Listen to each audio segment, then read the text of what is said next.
Make in India. Shocking facts that changed India's future.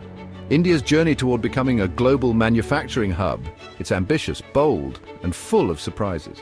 What if I told you that in less than a decade, India became the world's second largest mobile phone manufacturer? Or that foreign companies invested billions reshaping our economy? It sounds like something out of a Bollywood movie, right? But like any good Bollywood movie, there's a twist. Because while there have been some incredible wins, some promises haven't quite made it to the after-party. Today, we unravel the shocking facts and hidden truths behind the Make in India initiative. Buckle up, because this is going to be an exciting ride. Check. Okay, picture this. It's 2014. Narendra Modi's just taken the stage as Prime Minister, and he's got this energy. You know, he's like the hype man for a whole country. And his big pitch, Make in India. This wasn't just another slogan, people. This was a vision. Modi wanted to transform India into a manufacturing powerhouse, a global giant. The goal? Boost manufacturing's share of the GDP from a respectable 16% to a whopping 25%. And that's not all. He was talking about creating millions of jobs, attracting foreign investment like it's going out of style, especially in sectors like electronics, defense, the cool stuff.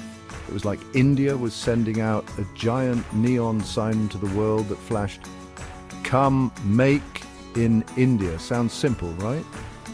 Well, as we all know, with big promises come big expectations, and things aren't always as straightforward as they seem. So let's dive into the nitty-gritty, the behind the scenes, the real deal of Make in India. All right, let's kick things off with the good stuff, the success stories that'll make you go, wait, really? These are the tales of triumph that showcase the incredible strides India has made. First up, foreign direct investment, or FDI, the lifeblood of any growing economy. It's the fuel that powers economic growth and development. Since Make in India launched, India's been raking it in, like seriously raking it in. The numbers are staggering and continue to climb. We're talking over $667 billion. That's a monumental figure that speaks volumes about the confidence global investors have in India. That's not pocket change, people. That's a whole lot of trust from global players. It's a testament to India's growing influence on the world stage. And it's not just about the money. It's about the big names setting up shop here. These are industry giants making significant investments. Apple, Samsung, they're all jumping on the Make in India bandwagon, turning India into a manufacturing hub. This is a major shift in the global manufacturing landscape. Speaking of hubs, let's talk electronics. This sector has seen explosive growth, transforming India into a key player in the global market. Remember when India was known for, well, other things? The transformation has been nothing short of remarkable. Those days are gone, my friends. Today, India is synonymous with cutting-edge technology and innovation. India is now the world's second largest mobile phone manufacturer. This is a huge leap forward in the tech industry. Yeah, you heard that right, second largest. This achievement underscores India's growing prowess in high-tech manufacturing. In 2024 alone, electronics manufacturing crossed $115 billion. This sector is booming and shows no signs of slowing down. That shiny new iPhone you're eyeing, it might just have a Made in India sticker on it. This is a clear indicator of India's growing role in the global supply chain. And if that wasn't enough, let's talk defense. This sector has seen a revolutionary change, opening up new avenues for growth and innovation. For years, India's defense manufacturing was like that super exclusive club controlled by the government. It was a closed shop with limited opportunities. But Make it in India, it threw the doors wide open. This initiative has democratized the sector, inviting private players to contribute. India's first private military aircraft plant, built in collaboration with Airbus. This partnership is a game changer, setting new benchmarks for the industry. This is huge, people, a game changer for India's self-reliance in defense. It marks a significant step towards achieving strategic autonomy. So, yeah, Make in India's got some serious bragging rights. These success stories are just the beginning, with many more milestones to come. Now, before we get too carried away with all the high fives and victory dances, let's get real for a second. Celebrations are great, but they often overshadow the real hurdles that need to be addressed. Because as much as Make in India has achieved, it's also run into some roadblocks, some speed bumps, some, wait, what just happened? Moments.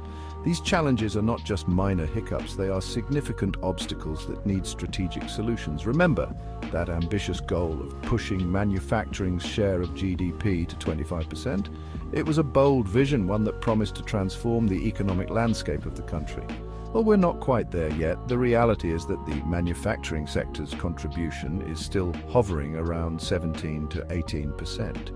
It's hovering around 17 to 18%, which, don't get me wrong, is still progress, but it's like ordering a triple scoop ice cream and only getting 2.5. It's a step forward, but it leaves you wanting more. It's good, but it's not quite the same. The gap between expectation and reality is palpable, and it needs to be addressed with urgency. And then there's the infamous Indian bureaucracy. The red tape and procedural delays are notorious and have been a long-standing issue. Now, India's made some serious strides in easing the whole doing business thing. Reforms have been implemented and there's been a noticeable improvement. We're talking jumping from 142nd to 63rd in the World Bank's ranking. This is no small feat and deserves recognition.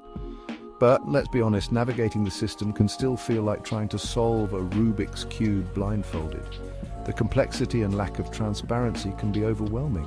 Red tape, slow approvals, infrastructure delays.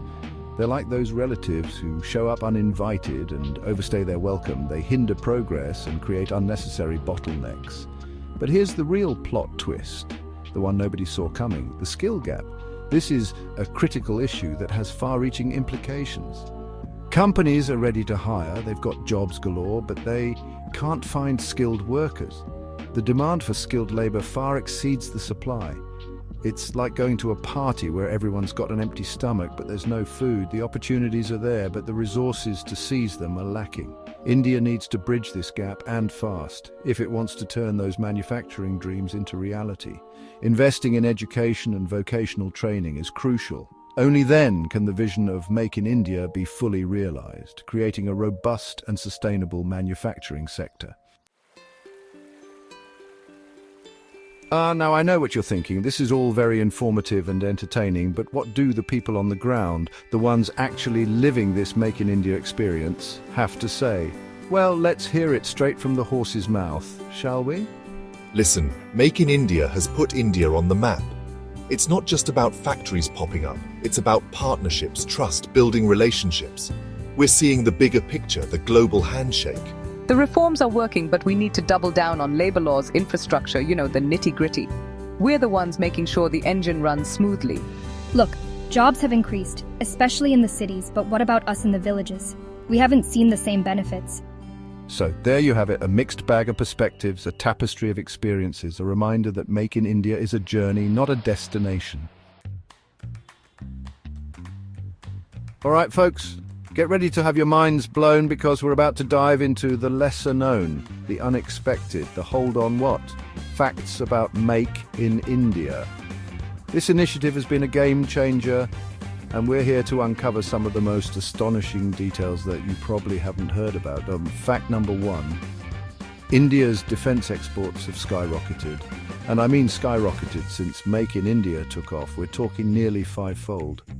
This is a monumental shift for a country that was once heavily reliant on importing defense equipment. India's gone from being a major importer of defense equipment to an exporter. This transformation is not just impressive, it's revolutionary. The world is now looking at India as a key player in the global defense market. It's like that quiet kid in class who suddenly becomes the star athlete. Nobody saw it coming. This underdog story is one for the history books. Fact number two, remember our chat about electronics? Well, hold on to your hats, because electronics exports have doubled in just 5 years. Doubling. This is a sector that has seen exponential growth. This isn't just a small step forward, it's a giant leap.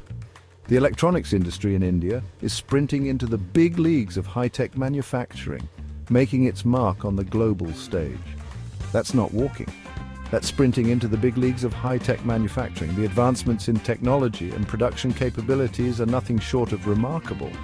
India's proving it can play with the big boys. The country is no longer just a participant, it's a contender in the high-tech arena. But here's the kicker, the twist in the tale. The part that makes you go, Despite these incredible strides, there's a part of the story that doesn't get as much attention. Small businesses, the backbone of India's economy, the ones with the real hustle, they're still struggling to reap the full benefits of Make in India. Why? These are the enterprises that fuel the local economy and provide livelihoods to millions. Well, it's a familiar story. Lack of funding and regulations that could make a tax lawyer sweat. The bureaucratic red tape and financial constraints are significant hurdles. It's like setting up an obstacle course when all they want is a clear path to success. These small businesses need more support to navigate these challenges and truly thrive under the Make in India initiative. So, what's next for Make in India? Is it smooth sailing from here on out, or are there more twists and turns ahead? Well, the government's not resting on its laurels, that's for sure. They've rolled out new initiatives like the Production-Linked Incentive, PLI scheme, which is basically like saying, hey, companies manufacture in India and we'll sweeten the deal with some incentives. It's like a loyalty program for manufacturing. And then there's PM Gati Shakti, a massive infrastructure project that's all about streamlining logistics and making sure goods move faster than a cheetah on a sugar rush. Think of it as upgrading from dial-up to fiber optic, but for roads, railways and waterways. But let's be real, folks, the road ahead isn't paved with rose petals. There are still challenges to overcome. Hurdles to jump, mountains to climb. The skill gap's still there. Bureaucracy, it's like that persistent cough that just won't quit. But amidst all the complexities, one thing's for sure, the vision of Make in India, of a self-reliant India, of a manufacturing powerhouse, that vision is alive and kicking. It's a work in progress, a constantly evolving story, a testament to India's ambition and resilience. To wrap it up, Make in India is like a half-finished masterpiece. It has bold strokes of success and areas that need more work. It's brought global attention to India and proven that we can be a manufacturing giant. We've seen the numbers, we've heard the stories, we've felt the impact, but for this vision to fully succeed, for India to truly claim its place as a global manufacturing leader, it needs to double down, tackle those skill gaps head on, streamline those regulations, and most importantly, make sure the benefits of Make in India reach every corner of this incredible country.